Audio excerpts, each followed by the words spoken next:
time.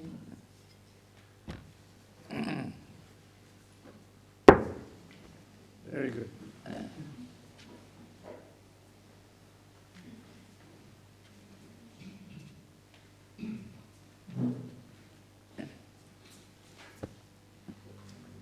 Very good.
Ko, Akali Ko,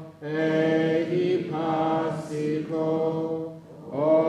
Panayiko Pachatan Veditabo Vidyuhi Tamaham Dhamman Abhipujayami Tamaham Dhamman Sirasanamani Supatipano Bhagavato Sāvaka Sangho Ujjapatipano Bhagavato Sāvaka Sangho Yaya Patipano Bhagavato Sāvaka Sangho Samichi Patipano Bhagavato Sāvaka Sangho Yadidang Chatari Purisa Yugani Ata Purisa Pugala Esa Bhagavato Sāvaka Sangho Ahuneyo Pahuneyo Dakineyo Anjali Karaniyo Anutara Punya Keta Lokasa Tamaham Sangha Abhipujayami Tamaham Sangha Sirasanamani.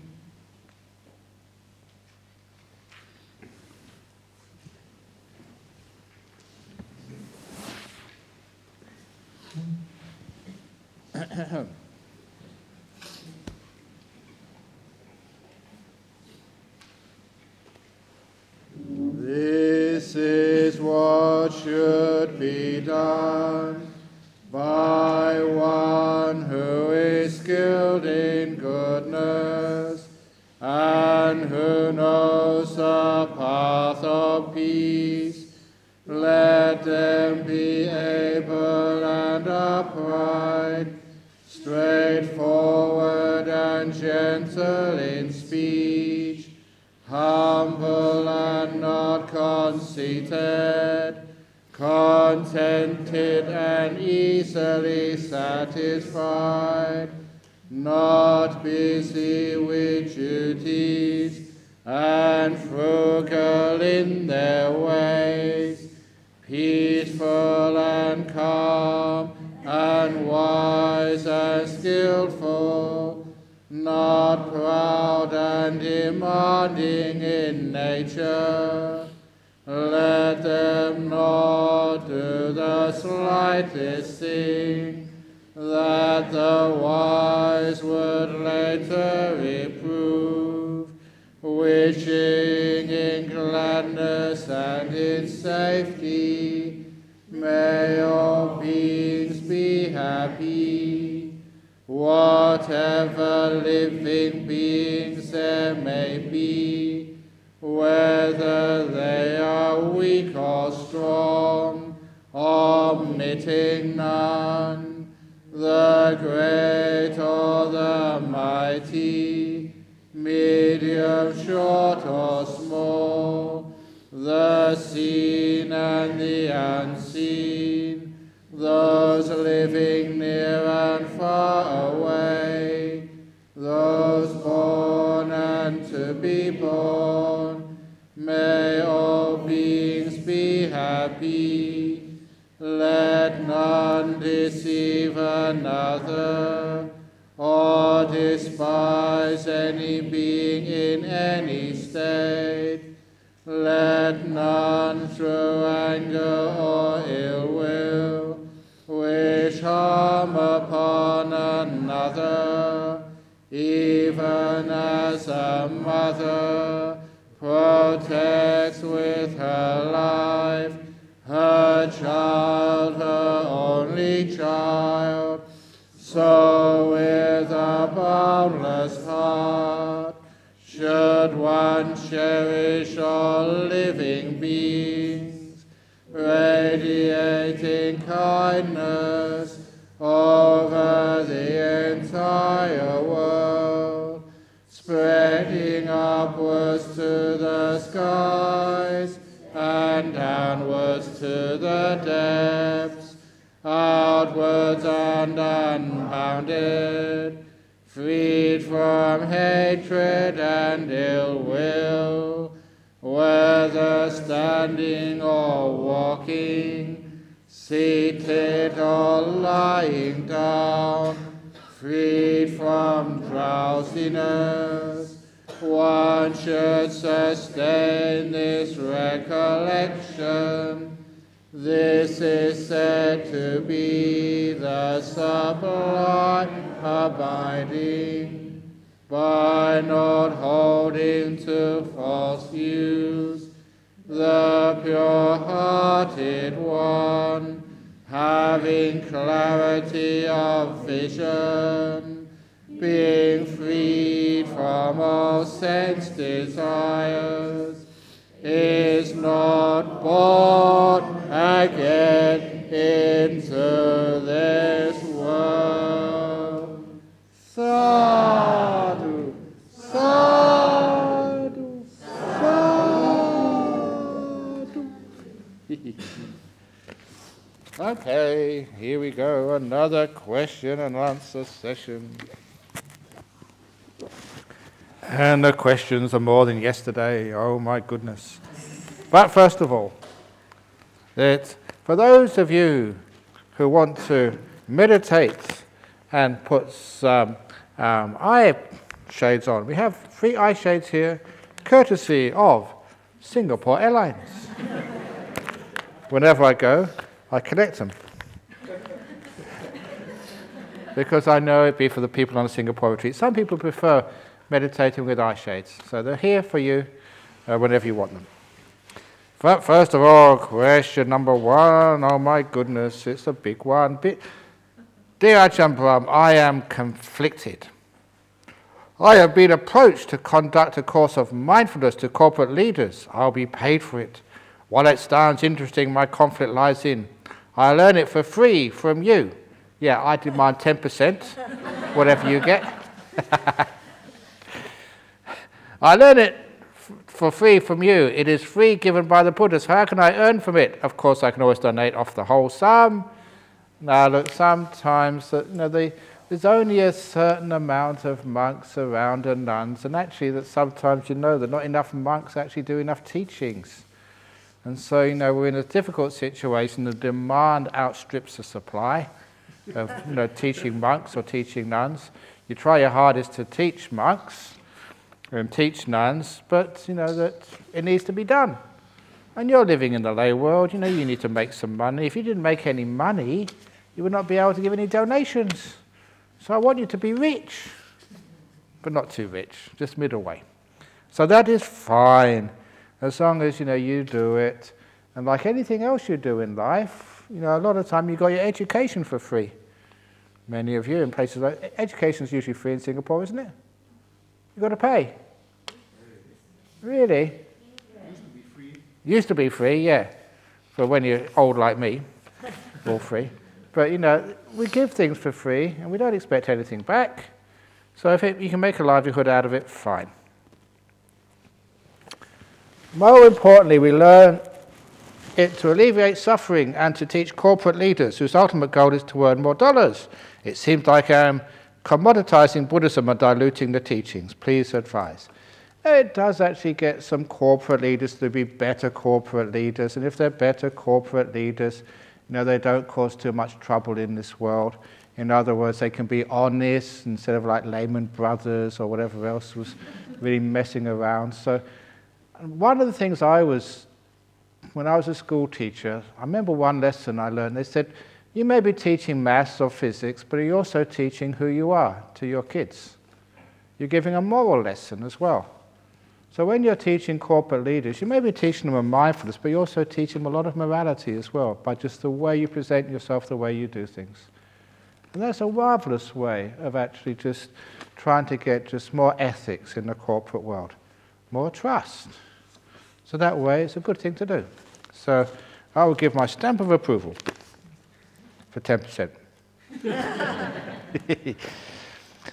If Buddha is still a teacher, if Buddha is a skilled teacher, why he teaches regarding psychology, suffering and the causes of suffering, and not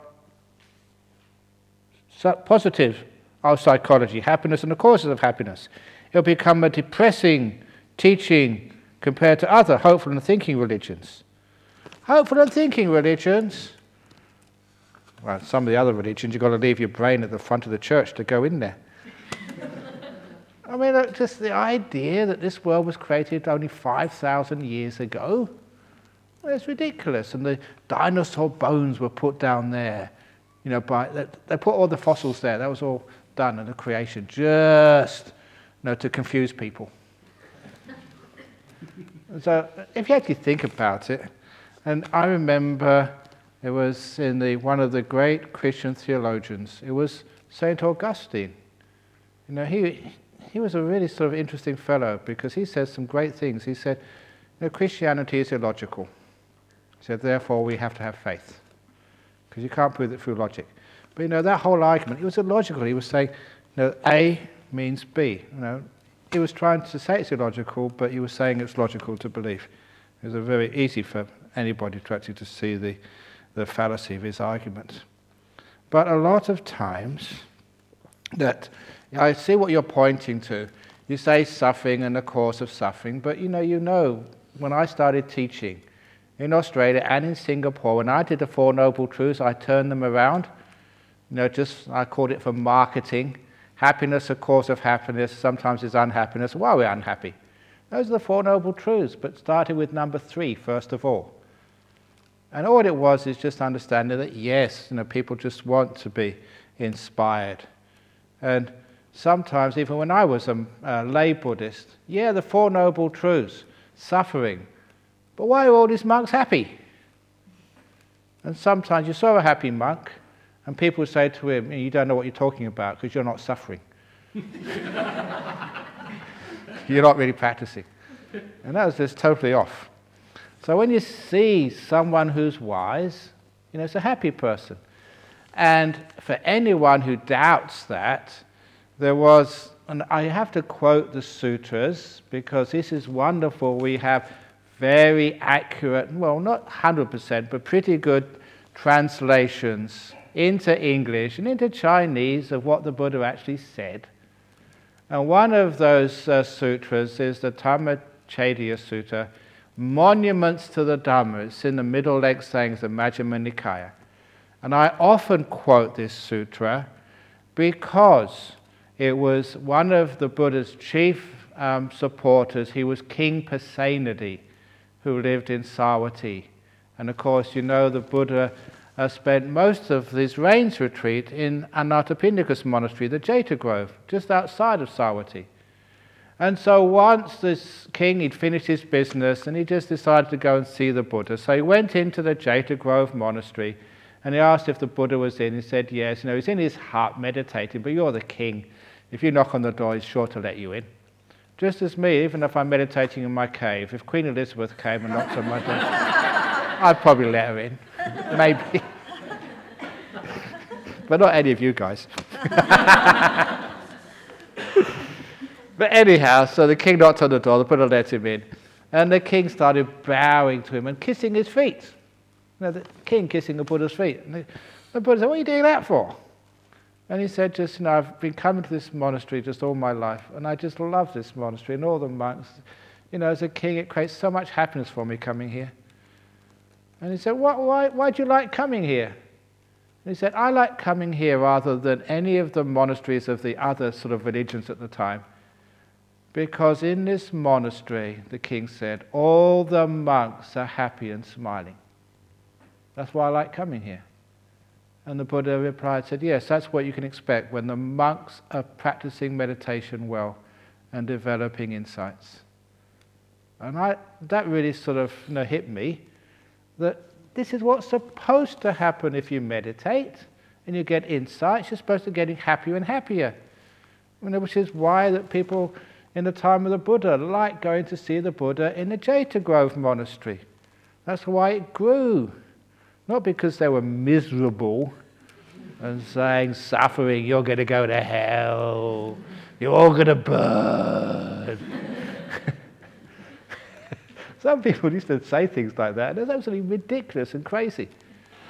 And so that's what I understood as Buddhism from the very beginning. And I read, and it's right there. Buddhism is supposed to be a happy religion, otherwise it would have never taken off anywhere in the world. So this is one piece of advice for you.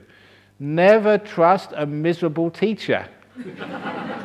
If they're miserable, unhappy, and they keep scolding you, then they haven't got it, they haven't understood. And that was what I saw very early. That I wanted a teacher who was happy and wise. And if they hadn't got their happiness together, they had nothing really to teach me. They still had lots of learning to do. And that's why you went to see someone like an Ajahn. He's just such a happy monk. And that's why he had lots of disciples. That's why I get into trouble. I'm a happy monk too, and I get into trouble because too many disciples. Anyway, never mind. That's my bad karma. So anyway, the teachings, it's not just suffering. It's the end of suffering. It's meditation, lessening stress, being happy, getting wise so you don't suffer in this world, being free like a bird, no attachments, nothing makes you unhappy. People come into your life and they leave again. Your loved ones die. And sometimes, Buddhists get infected by these other religions and you start grieving and crying and stuff like that. One of the things which really impressed me when I was training in northeast Thailand, this monastery was the local cremation ground. So, we took it over as a monastery. The villagers were very happy. And, every week there was usually a couple of funerals. And just you get the wood from the forest, you put the body on top and you light it. It's just so simple. You see the whole body burn, all the time. An interesting thing, you learned a lot about cremations. When you do a cremation, you never put the corpse on its back. It's always on its side. And the reason is because when it gets burned, it's to do with the muscles. If any doctors or people who know about the physical body will tell you, once it burns, if it's on the back, it starts to sit up. And I've seen this. It actually, they put it on the side, but because it's on a funeral pyre, it sort of turns over. And so the body actually sits up, and the hand comes up. And whoever's the end of the finger, they freak out. So always put it on the side. So we had this a lot over there, and where was I going with this? Oh yeah, thinking religions. But all those funerals for 9 years I was there in Thailand, never saw anyone cry at a funeral, at a cremation. You saw them the day before. The villagers will come in, someone's died today. You go to their house that night and do some chanting. And you see them there. They just lost their husband. And they weren't old people, just young people died as well. They went crying. You saw them at the funeral. You saw them the next day in the village on arms round. And it was an eye-opener for me. There was no such thing as grief in those villages in northeast Thailand. They had never been colonized by any Westerners. And that traditional Thai Buddhism just did not have any grief at all. They totally accepted life and death. You get born, you die. What's the big problem? And it's amazing, just grief is culturally conditioned. It's what's added on to loss. And because I've seen it so many times. People, they die, yeah, we miss you, but they get on with their life. They accept that from the very beginning. It's not a surprise to them.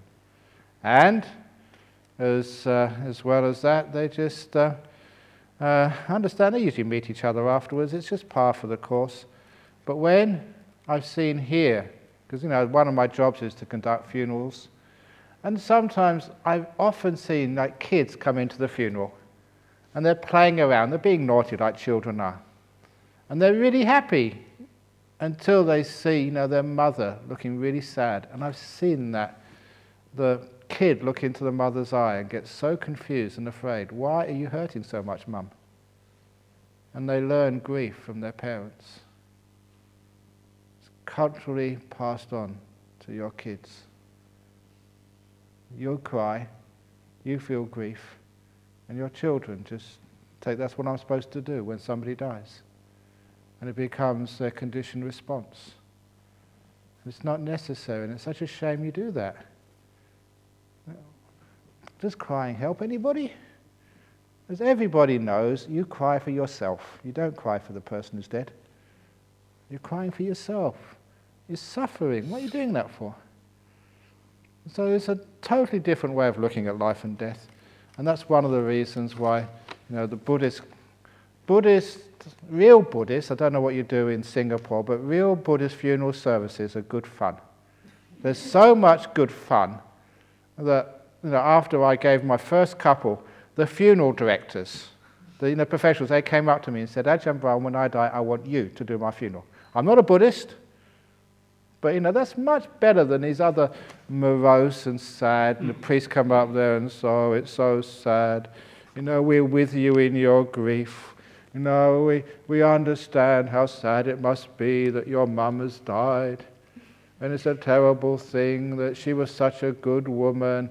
And there's the old joke of, the wife, was listening to the preach say about such a good man who's died. And she said, no, son, can you just go and check that that really is your father in the coffin? Because it wasn't like that at all.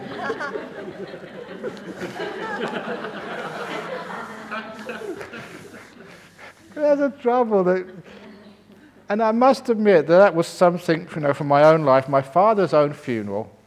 He was an atheist. I used to ask him about what do you think about God, and he was in the Second World War. He said, I saw so much suffering, real suffering. People complain about terrorist attacks. Okay, these cities in England under the Blitz, bombs, thousands of them going off every night. Sometimes a house next door, the neighbours totally demolished, blown up to smithereens every night. And they just got on with life. And sometimes you read the stories of people in London. I remember just this one fellow, he's one of the disciples over here, he passed away some time ago. You know him, Al, Bruce Crowley. He was in the New Zealand army, he got captured and he escaped, and he got back to England, and he was a soldier. And then the first day in London, the air raid sirens came, and he just dived into the nearest underground station. He ran in until he realized no one else was running for cover, only him, and he was supposed to be a soldier. He was acting like a coward. Everybody else, the air raid sirens were going on, the bombs were going off, they were just at the bus stop reading the newspaper. And he said, that they had this wonderful attitude. Well, if you die, you die. We're going to die one day. They say, and if your number's up, if your name's on the bomb, it's going to go off anyway. And that was so inspiring for people actually living in that land at that time. Well, my father just, said, well, he's seen so much suffering, he can't believe in a God. No God will allow that to happen. But when he died, my mother, she didn't really know what to do. It's like everyone else, you just do what everyone else does. So we got the old preacher from the crematorium, and I was there, and the preacher was saying, oh, Mr. William Betts, he was such a good father and such a kind man. And I felt, I was only 16 at the time, and because it was not really the right thing, I really felt going up and say, what the hell are you talking about? You didn't even know my father, okay, you're saying nice things, but you're not being truthful, you're not being honest. You just say you didn't know him. But, that was, because this was my father, and it was his funeral, at least I wanted honesty. And so the whole thing for me, the funerals of the Christians which I saw, there was just something very bad about it, something wrong. From the very beginning, you celebrate a life. And that's actually a big thing these days. We come here to celebrate a life, not to mourn a loss. But it's always been like that in Buddhism. You know, it's not just a new fashionable thing. And so Buddhist funerals are much more fun. We tell jokes. And when I say that, I ask people, when you have your funeral, would you like people to laugh? And exactly, people say yes. They want to remember me with a smile. I don't want you to be sad when I die. You know, people who come to your funeral, your loved ones, your friends, you want them to be happy. So that's the whole attitude towards death is really weird in the West. And one of the weirdest things which happened, I was on retreat, range retreat some years ago, enjoying myself to the max, meditating, blissing out. And when I came out, even the monks were upset. So what's happened? Haven't you heard? I said, I've been on retreat. Princess Di is dead. Well, what do you expect with a princess with a name like that?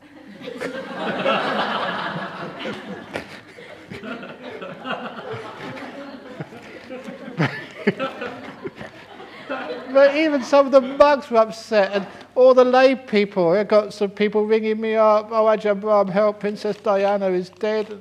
I said, did you know her? No, I didn't know her. Are we related? And you can see that was a total media build-up. It was just the media made that happen, and the whole culture of universal grief over someone we didn't even know. And to me, that was absolutely madness. So look, when somebody dies, wonderful, they're free, especially when they're old. They lived a good life, they're 80 or 90. Oh, that really is a celebration. Well done, a great life. You lived so long. You should be so happy they lived a good life. So you don't think of the death, you think of the life. Not the 2 bad bricks in the wall, but the 998 good bricks in the wall. And when you look at it that way, just someone dies that's a really good person. It's been such a pleasure to have known you. Thank you so much. Well done. And it's like just a big celebration. The end of the concert. The football team has won the World Cup. Your grandma has done the same in her life. Won the World Cup of life. Well done. You feel so happy. Why not? Isn't that a much more sane response? So, because Buddhism has done that, that's why it is a happy religion. And it's not as if you have to get these stuff out of Buddhism to promote it. It's always been there. And some of the other places, they're always just really miserable religions to begin with. Dear Ajahn Brahm, is there a difference between these 3? Being mindful, being conscious, being Zen, and thank you. That's 4 things. Being mindful, being conscious, being Zen, and thank you. It's all just being. So take off the mindful, take off the conscious, take off the Zen, take off the thank you, and just being. That's all you need to do. Wow. This is the deepest question. Whoever wrote this one, come up here and I'll bow down to you.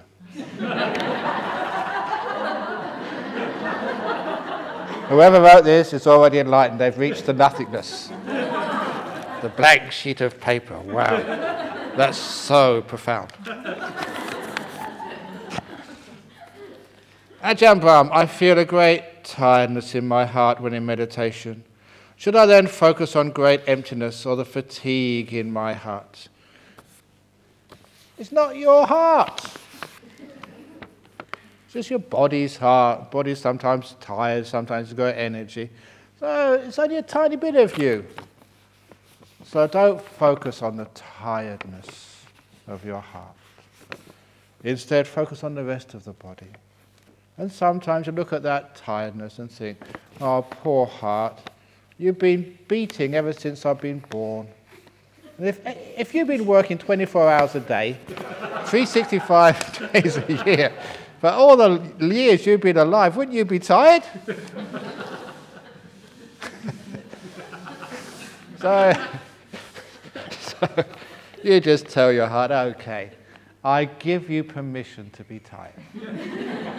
You deserve it. So a lot of times that when you have something which you add the negativity towards, that's why I play around with these things. You make it, what is for many people a negative and make it a positive. You're tired, great, it's wonderful, be tired, heart. And then after a while, because you're allowing your heart to be, it doesn't feel tired anymore. It's not negative, it's just part of life. So that's what I would do. I'd say, heart, you're allowed to be tired.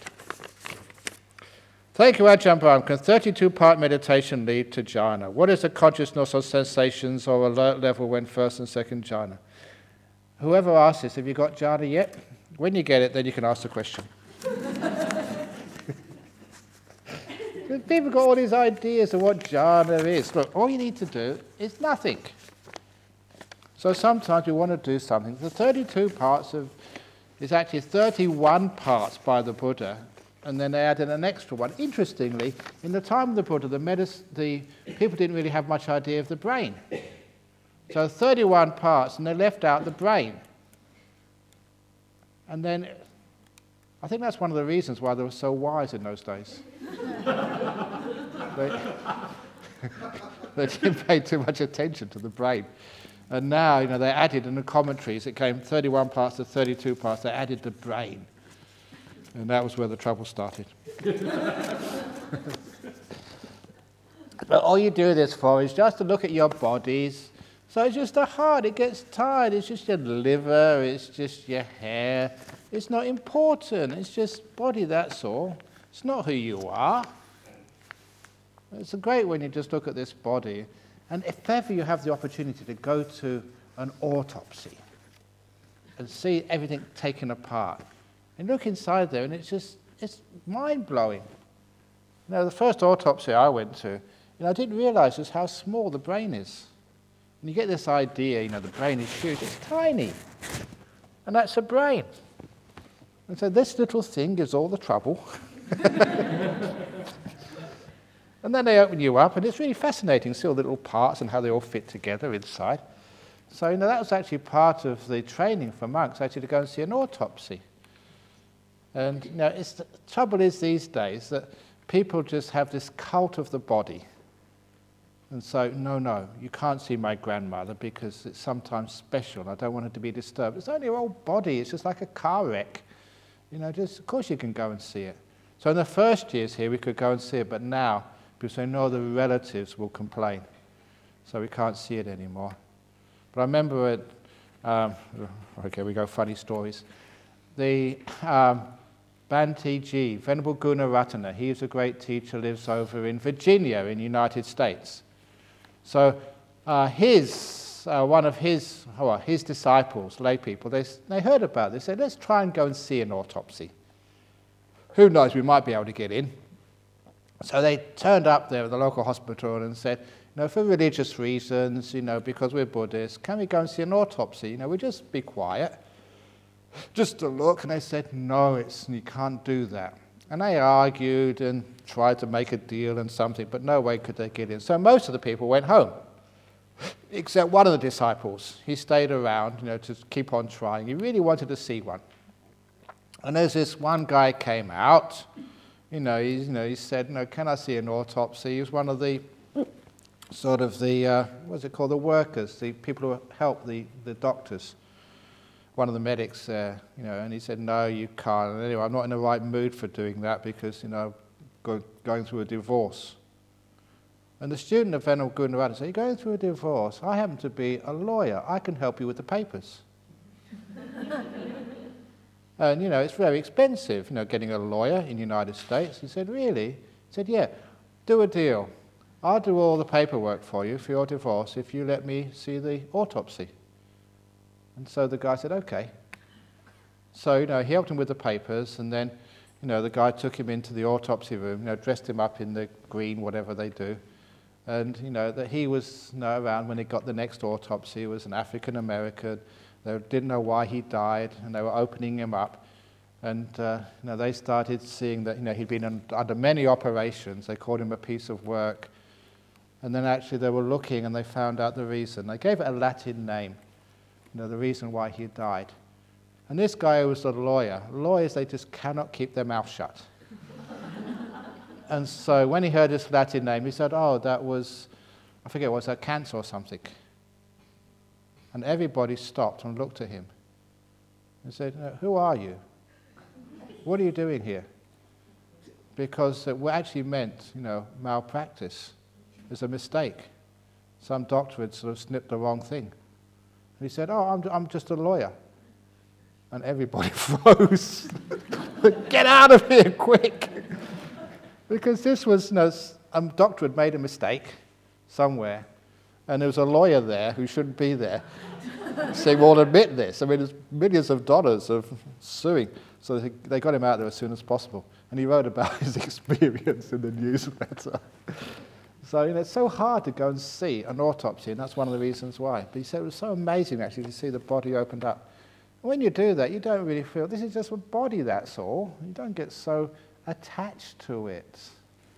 It's not such a big thing. Which means that, when you die, you die. That's it. Easy. It's not the first body you've had. And it's not the amount of life you live, the number of years. It's always quality of life. How do you use the time you have? And if a person's used that time allotted to them or given to them is really well, I really feel happy at funerals. When I go to a funeral and hear all the great things a person has done, even if they're only 30 or 40, I feel so happy. Well done, you made a good job of your life. But what I really saddens me is when somebody dies 60, 70, 80 years of age and they've been selfish and not generous at all and just a troublemaker. And I think, what a sad. They've got this beautiful human life and a great opportunity, they've wasted it. They're just arguing and being selfish and accumulating wealth. And they've got this incredible coffin with all these gizmos on the outside. But it all gets burnt anyway. So, just those people, I think, what a waste of a life. So that's actually where, with all this 32 parts, we do that so we can look at this body for what it truly is. Nothing much. It means you detach from it. It's not important. You look after it, you care for it, just like a car which is you've borrowed or rented. You care for it, look after it. But you don't sort of overreact.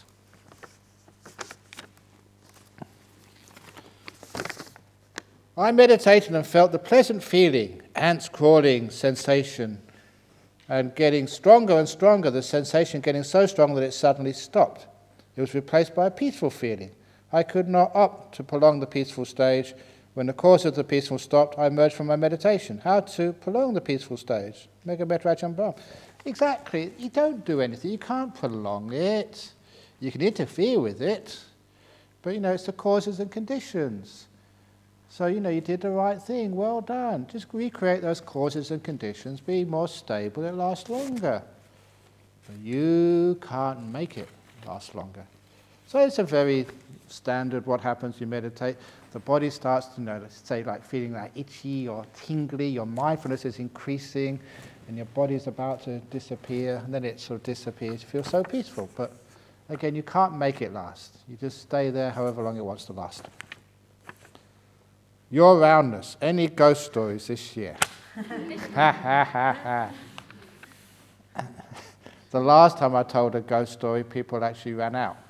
I remember last year, this retreat. Sorry?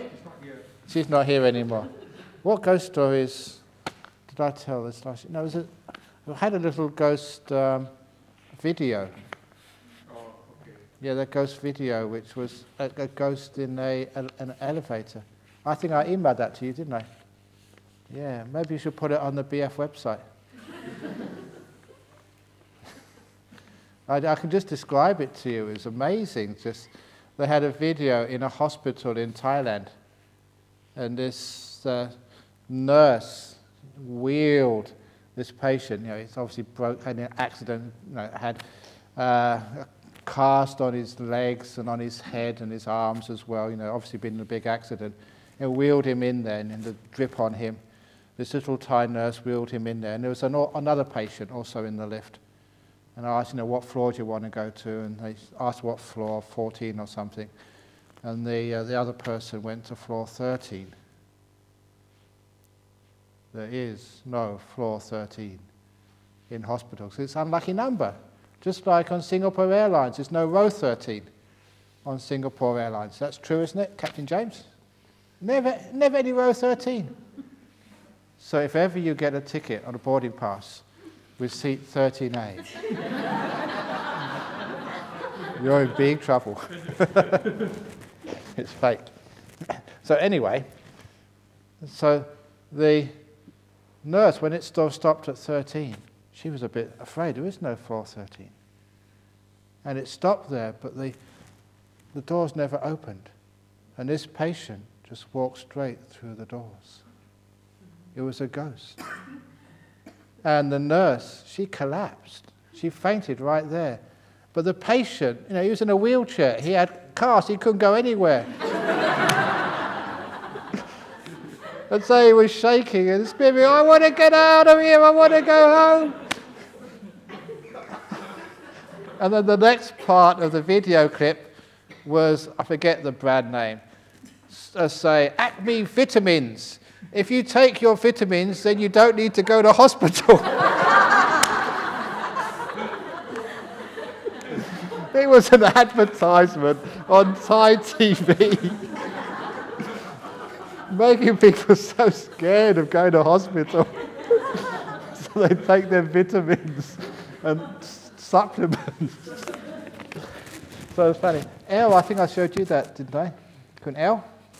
I think you saw that one, yes. So that's it, the ghost story. They use it just to sell things these days. The Ajahn Brahm. In Anapanasati, there are 16 steps. In your book, Mindfulness, Bliss and Beyond, it is mentioned this is a complete practice that can lead to jhana, even enlightenment.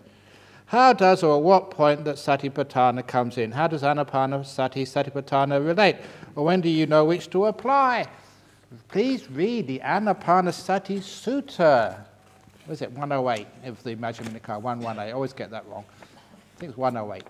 But if you read that, it actually says the first 4 stages of Anapanasati, watching a short breath, a long breath, calming the breath, and what's the last one? Releasing the breath.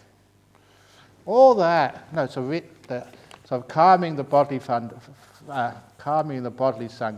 feeling the whole breath, short breath, long breath, whole breath, and calming the breath. That's the first. And in the Anapanasati Sutta, the Buddha said that is doing the first Satipatthana because the breath is one of the bodies. It's body contemplation. He actually says that is equivalent to the first Satipatthana of body contemplation. And 5th, 6th, 7th, and 8th stages, you start to notice the piti along with the breath, the sukha. This is the bliss and the happiness along with the breathing. And you calm that bodily, so you experience a whole bodily, you experience the whole citta sankhara, the pleasure, and you calm that sort of pleasure. He said that is noticing Vedana. The second Satipatthana, he said 5th, 6th, 7th, 8th stages equal the second Satipatthana. And then the 9th, 10th, 11th, 12th stages of Anapanasati. You experience a citta. That is the nimitta, the light which comes up, which is a reflection of your mind. I'll talk more about that later. And then you brighten that nimitta, you calm that nimitta, and then you release into a jhana. He said that is citta contemplation. 9th, 10th, 11th, 12th stages of Anapanasati equals the third Satipatthana. And once you emerge from the jhanas, the 13th, 14th, 15th, 16th steps is contemplating relinquishing, contemplating anicca, contemplating fading away viraga, contemplating nirodha, cessation. He says that's the last Satipatthana, contemplating dhammas. And so the Buddha actually said specifically, and it's really clear, anyone who does the 16 stages of Anapanasati at the same time completes the 4 Satipatthanas. They're not different. They are exactly the same. If you don't believe me, I've got a copy of the book in my room. You can actually see it there, and it's amazing. There's no difference there. At what stage do you do vipassana or satipatthana? It is satipatthana. Very good. Where is this? Is it true that some people cannot get nimittas? Do people ever go straight to jhanas? Sometimes they can go straight to jhanas, but it is encouraged, advised to go through the nimittas, because then you know where you're going. It's just like sometimes you go somewhere and you can't find your way back there because you weren't really aware of what was really happening. So the nimittas are the best way to the jhanas. And everyone can do it. And sooner or later, and I promise you, sooner or later, every one of you here will experience a nimitta. When you die. And you go towards the light. That is the nimitta, exactly the same. So I guarantee. If one is at jhana stage, is it possible to feel piti and sukha, still have feeling senses? You still feel the sense of the mind, the sixth sense, the citta. You don't feel the body senses. So seeing, hearing, smelling, tasting, touching is turned off. All you have is just the mind sense. And of course, that is very beautiful. That's a piti sukha with the mind. So piti sukha is with all of the six senses. But here you're seeing the piti sukha, the joy, the bliss, just through the mind sense, the sixth sense, not the others. Would meditation be able to prevent or slow down dementia? I think Dania she sent me an email today saying, yeah, it's proven, it does. Was it you who sent me somebody sent me the email, I can't remember now. Who actually sent me the email? And what was the email about? I think I've forgotten now. I'm only playing around. Yeah, it's been proven that if you do meditation, it stops the aging process. That's why, this is absolutely honest, I'm a monk, I keep my precepts, I cannot lie to you. In February, I celebrated my 750th birthday. Honestly, with the Buddha, in February last year, I was 750. And they even got me a cake. Happy 750th Ajahn Brahm. Do you believe me? Yeah. Very good. 750 months since I was born. 750 months. Okay. But anyway, it also stops the aging process, or at least it sort of delays it. So that's why I look so young. Why do people want to hurt and be mean to others and expect to find happiness? That's a great question. It doesn't make any sense to me. Sometimes, again, we do that because it's conditioned into us. Sometimes your parents say, if they hurt you, go and hurt them back. It's dog-eat-dog world. If you don't hurt them, they'll hurt you even more. And of course, you know where that leads to. If you act like that, in the next life you become a dog.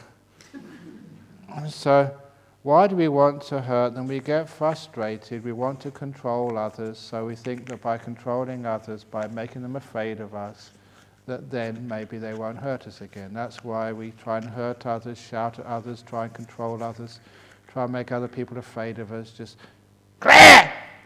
Sit up! Don't do that anymore. She knows me, but sometimes it's so hard to act angry. You can't do it. I haven't got enough experience. But sometimes people stand up and shout at you like that, and they try and intimidate you, make you afraid, so then they can control you. And that's all it really is. It's a waste of time trying to control others.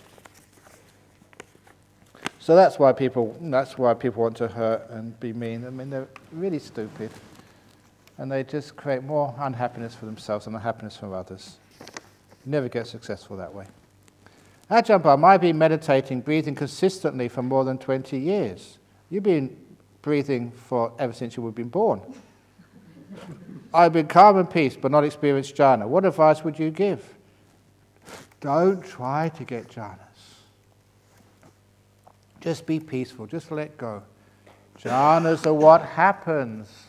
You know, when you make peace and the peace builds and builds and builds. But if you want it, you'll never get it. Okay, one of Ajahn Chah's great stories, and this is in good, bad, who knows. At last I managed to print it in a book. I was trying to find some place I could insert it. It doesn't really belong in the book of stories, like that, but it's one of the most profound teachings that Ajahn Chah gave. In the mango forest, he said the monastery was a mango orchard, and the mango trees were planted by the Buddha, and you don't need to go and climb the tree to get a mango, to shake the tree or throw sticks at it. In fact, if you do any of those three things, the mangoes won't fall. He said, if you want a mango from the mango tree planted by the Buddha, all you need to do, the only way, is to sit perfectly still under the mango tree. Open up your hand and a mango will fall. And that's a brilliant simile. If you want jhanas, you just have to sit perfectly still and open up your heart. And then a jhana will fall into you. If you try and shake the tree, climb up it, throw things at it, come on jhanas, come on, never ever will it fall. Sit perfectly still and open up your heart. And all these things happen to you. And that is so accurate, so profound. And it's why people, they can meditate for years and get nowhere, because they're not sitting still. They're trying to do something. Trying to attain something rather than trying to let go of things. Wanting rather than just being peaceful.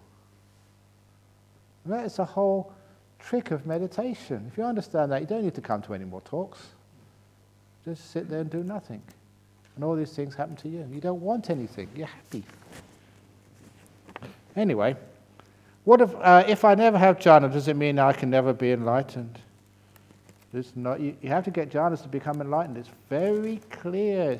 It's in 64th Sutta, Mahamalunkyaputta Sutta. You can't get enlightened without jhanas, no more than you can get to the heartwood of a tree without going through the bark and sapwood. So said the Buddha. So jhanas are a prerequisite. You have to get jhanas if you want to be enlightened. But how do you get jhanas? Letting go of wanting, being still. That's what enlightenment is, the end of all craving. So jhanas are a taste of enlightenment. At least you've let go of craving or wanting anything. You're totally content and peaceful, at least for a short while, at least temporary. If you can't do that, of course you can't become enlightened. The only reason you haven't attained jhanas yet is because you still want things. You're still controlling, you're still trying to make it happen. That's the only reason why. And if one day you totally give up, let go, like this one girl, I've told a few people who she is, but she was on one of the executive retreats over in Phuket years ago. And, she'd been meditating all week, getting nowhere, just getting frustrated. You get close, you can't get, any further. And she really put the hours in. And then I think we just, we had the last meeting and closed off the retreat, photographs, everything finished. But the taxi she had taken to the airport, because I think she was going to KL from Phuket rather than to Singapore. She had a direct flight somewhere. And so she was waiting for her taxi. And so, she said, well, nothing else to do. Just packed all the bags already, just kill time. So she was meditating in the hall. She said, just killing time. At last she wasn't trying. And after the hour she came up to me. Ajahn Brahm, oh, so wonderful. At last. Oh, Ajahn Brahm. It was like that. It was really sweet, She just got her first deep meditation. And I like telling this story because she'd been meditating, all the retreat in Phuket. Not sort of, going shopping or going down to the beach. She's really putting in the hours and trying, getting absolutely nowhere. And it's only when she decided to kill time, gave up all hope, let go, then everything happened. It's a great story. Same with the story of Ananda trying to get enlightened. I like telling that story to you too, because it's very encouraging. Now, the disciple of the Buddha, living with the Buddha, looking after the Buddha for 25 years. The greatest teacher, and he still wasn't enlightened. After 25 years, imagine being in this retreat center for 25 years, and you still haven't got anything. And yeah, this is with Ajahn Brahm, this is with the Buddha, the boss. And after 25 years, when the Buddha died, he thought, what's the hope now? I can't get enlightened when the Buddha's around. No way. So, he spent the next sort of 3 months or so. He was a go-to person, organizing things, talking to people. And one of the monks there, Mahakassapa, decided to have a big meeting of all the monks to try and get all the teachings, collect them all. Because, you've heard something else, you've heard something else. We want to get all the teachings together. And so they had a meeting of 500 monks. 499 of them were fully enlightened, arahats, many with psychic powers. The 500th was Ananda. They invited him because he knew so much, even though he wasn't enlightened. And so imagine your pride. Tomorrow you're going to a meeting. Everyone else is enlightened and you're not. Just like I sometimes tell the story at the last day of the retreat. Imagine everyone from Singapore, you're all totally enlightened with psychic powers except for you. How would you feel? That really sucks. That's terrible. So the following day he's going to have his meeting and everyone else was enlightened except for him. He felt so bad. He decided he wouldn't sleep all night. He meditated all night, even though he was tired. Meditate, walk meditation. He was going to go for broke. He had to, because he'd feel so ashamed the following morning. He meditated so hard all night. When the dawn came, hopeless. No jhanas, no restless mind, sleepy, I don't know what it is, just the same as you. And so he gave up. He had a couple of hours before the meeting started, so he said, I'll just take a nap. He'd been up all night. And so before his head hit the pillow, he became fully enlightened, another arahat, when he gave up. And just to show he was enlightened, because, he just got enlightened. People didn't know, just the old Ananda, the same old. So he decided to make an entrance. He waited to come late. Everyone was in the meeting. They were waiting for him. He hadn't arrived, so they locked the door. And he came in through the keyhole. That's called making an entrance. And they all realized, wow, what have you been up to? That's really cool. And you're enlightened. Welcome. So the 500 arahats, and he became the 500th. So we call that the Ananda method of enlightenment. And as soon as I'm finished here, you can try it. Laying down. Now, it didn't work this time. You can have many naps during the day. And every time you're taking a nap, it's an opportunity to practice the Ananda method of enlightenment. We say that story because he let go.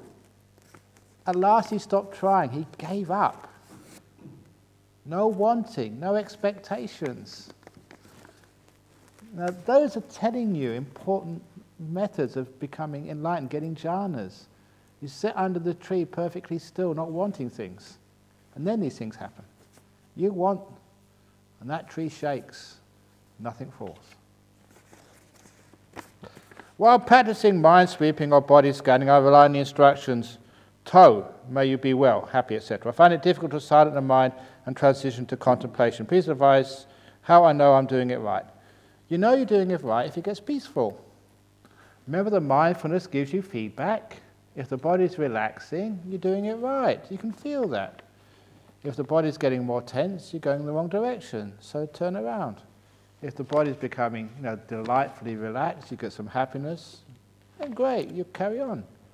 Same with the mind. If you're getting more tense, more angry, more upset, you're going in the wrong direction.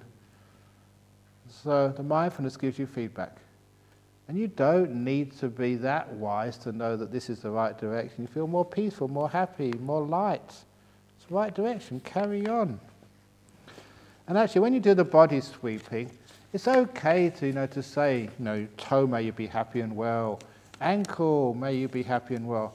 Yeah, you're doing something, but it's not very much at first. At least you're not thinking about what you're going to have for dinner when you go back to Singapore, and how you're going to sort of, invest your shares when you go back, and all the other stuff which you keep thinking about. At least, you're focusing on something which is real, your own body. So that is okay.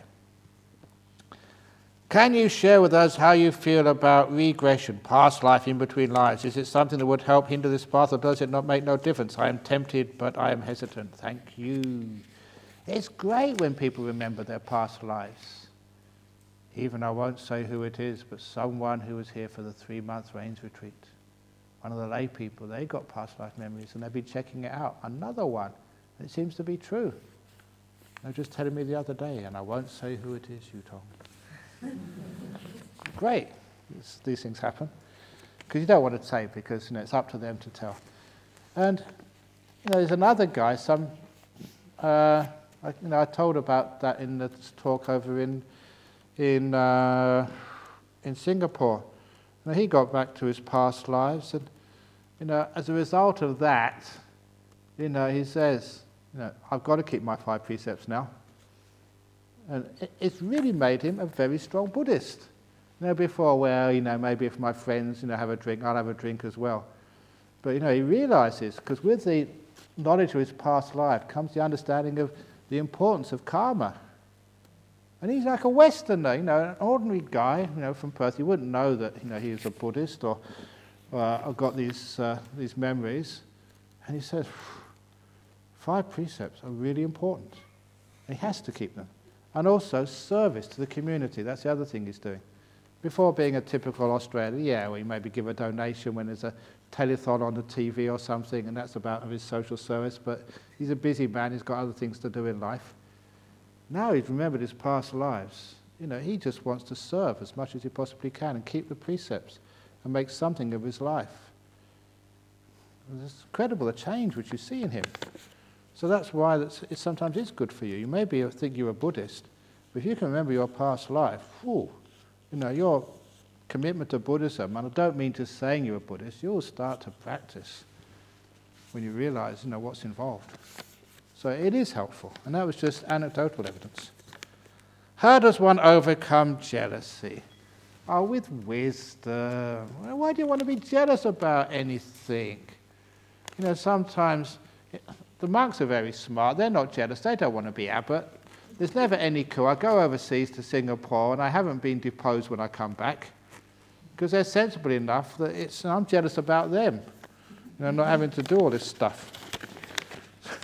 So what are you jealous about? Someone gets a promotion. Phew, that was a close one. And it's not you, because if they get the promotion, haven't you got enough stress already? You've got enough stress already, so what do you want more for? And you get more money. No matter how much you get, it's never enough. So better the never enough you have already than the never enough you get with the extra stress afterwards you get promotion. Just be content and happy, and then you're not jealous. When you want something, then you look at other people, and they have it, and you get jealous. When you don't want anything, there's nothing to be jealous about. If everything is impermanent, would the earth also expire one day? It's going already. The earth is heating up. You wouldn't believe it today.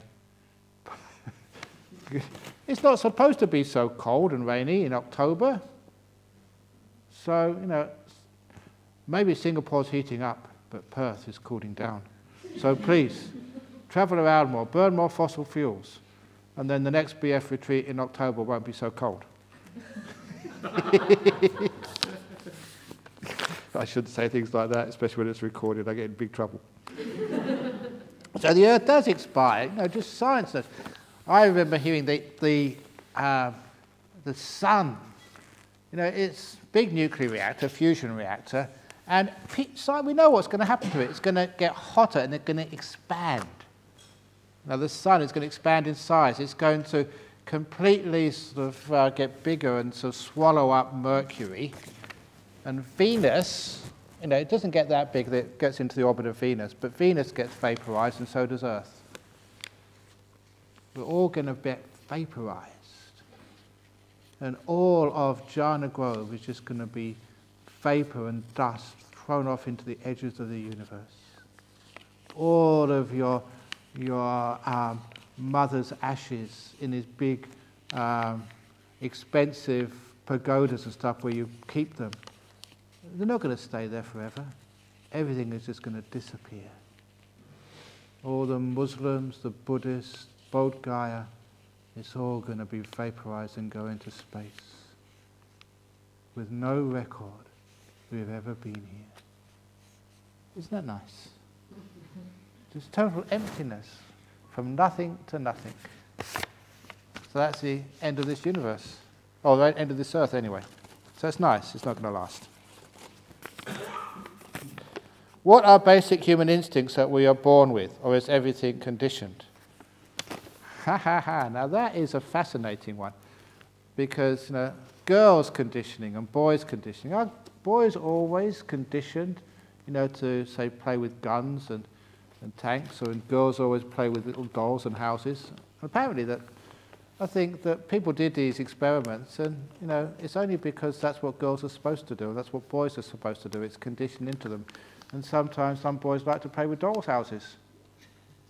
And they think that's a bad thing to do. Boys aren't supposed to do that. Get back to your guns and toy tanks and stuff. We condition into it what we expect from people. So a lot of it is, just conditioned into us. But we've got our basic instincts, just of greed, hatred, and delusion. I'm not going to. This is going to take too long. Whoever wrote this, can you please summarize it?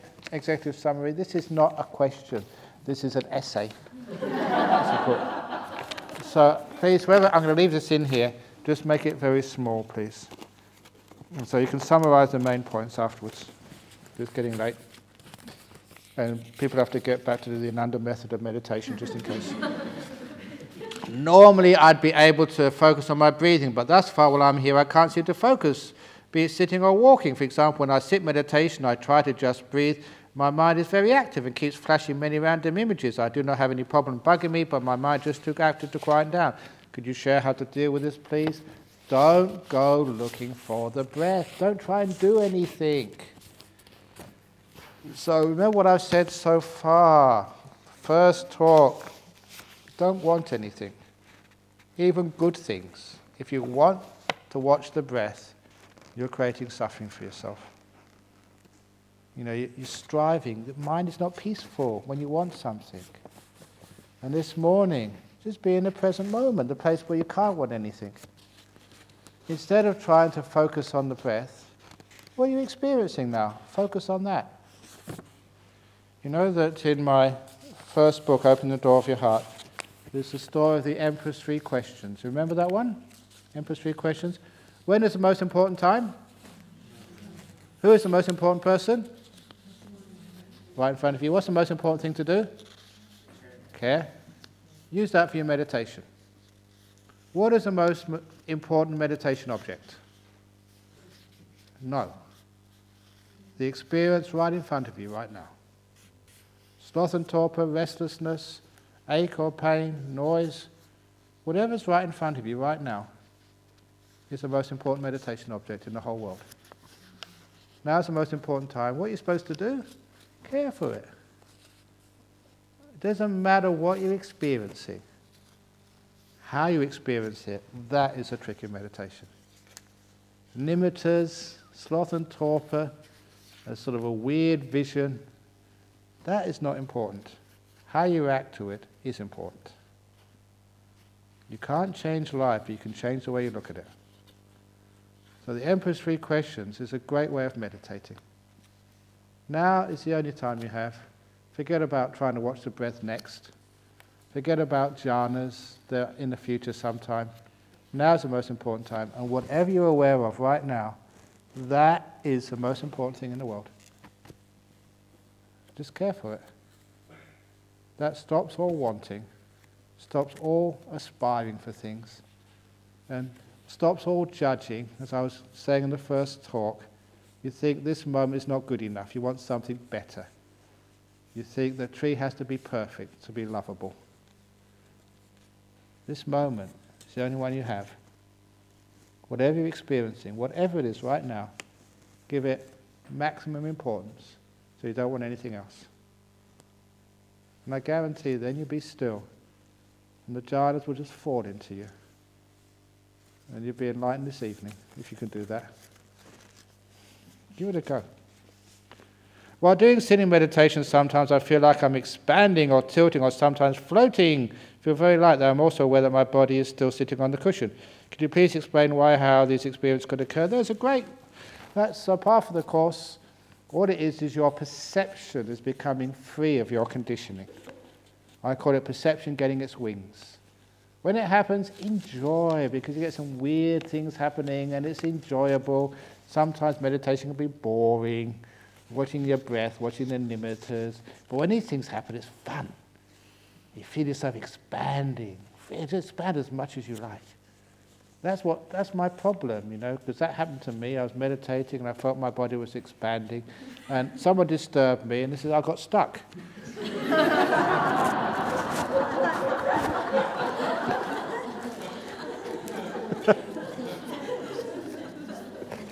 It's amazing how many excuses you can come up with. But it does happen, you feel like you're expanding, falling into the ground, rising up into the air. And again, you're perfectly safe, just enjoy the feelings. It's just what happens in meditation. After a while, they settle down, you get very peaceful. But it's a nice stage. When I meditated, I saw total darkness without any thought. Am I in the stage of nothingness? Who cares where you are in, what stage? Don't give it a name. Were you enjoying it? Was it beautiful? That state of darkness, give it importance and care for it. That's all you need to do. You can give it names later on because you need more experience to find out exactly what it is. Because you say the state of total darkness, there's no such thing as total darkness. All it's like is going out from a lit room into the darkness. It takes a while before your eyes can adjust to the darkness, and then you start to see things. So stay in the darkness until you can start to see what's there. If a person can no longer commit sexual misconduct, adultery, is he or she a stream winner or a once returner? How do you know you can no longer do it? Because sometimes people think like that, and they get themselves into trouble. Because sometimes the only reason you can't commit sexual misconduct, adultery, sometimes you haven't had the opportunity, or you haven't had Viagra yet, or whatever it is, because you're old. But is that really why you can't have sexual misconduct or adultery? Sometimes the only time that... I think I misunderstood the question over here. You can't have any sexual thoughts and stuff when you are a non-returner. But I think you're saying here about keeping your precepts of sexual misconduct, adultery, the fourth precept. If you can no longer break that fourth precept, are you a stream enterer or once returner? Actually, it's really unlikely if you're a stream enterer you could break any precept, because it would just stop you. But you can break precepts as a stream enterer, but because you lose it for a little while, you forget. But you usually have to confess pretty much. You can't hide it, that's what they say. But the more advanced you are, the less likelihood you will do that, because it's a stupid thing to do. Why do you want to commit sexual misconduct, adultery? It hurts so many people. So it can be done, but it's very, very, very unlikely. So that's the answer there. Very, very unlikely. Last question, what is the purpose of walking meditation? Is it the same as sitting meditation, to quieten down the mind? Or is it for the training our mindfulness to turn off the autopilot of walking so it can be aware of every moment and cessation? Besides the awareness of the feet, do we also be aware of our breath? The last question first, no, only one thing to be aware of at a time. So if you're aware of your breath and aware of your feet at the same time, you actually split your awareness. So focus on one thing, it's much better. So you don't have to be aware of your breath when you're doing walking meditation, just the feet is the best. And if you're just aware of your breath rather than the feet, then you don't know where you're walking. You don't step on things. So try and just be aware of your feet. That's the very, very, very best. And what's the purpose? Because it does, enhance the mindfulness. It does learn how to let go of all wanting, because you can't want very much on the walking path. When you actually sit down with your eyes closed, you can fantasize and dream and just plan. But when you're actually walking, it's much easier to keep your mind peaceful, because you've got to walk backwards and forwards. Because your eyes are open, it's very hard to fantasize, to plan and to dream. You can, but it's harder. So that's one of the reasons why it's nice to do some walking meditation. And it does help, because you sit a lot and your legs, your back gets sore. So it's nice to exercise, and it's good for your health as well. So there we go. That's the last question, and it's 11 minutes past 9. That's extra. We won't charge you any extra for the 11 minutes over time.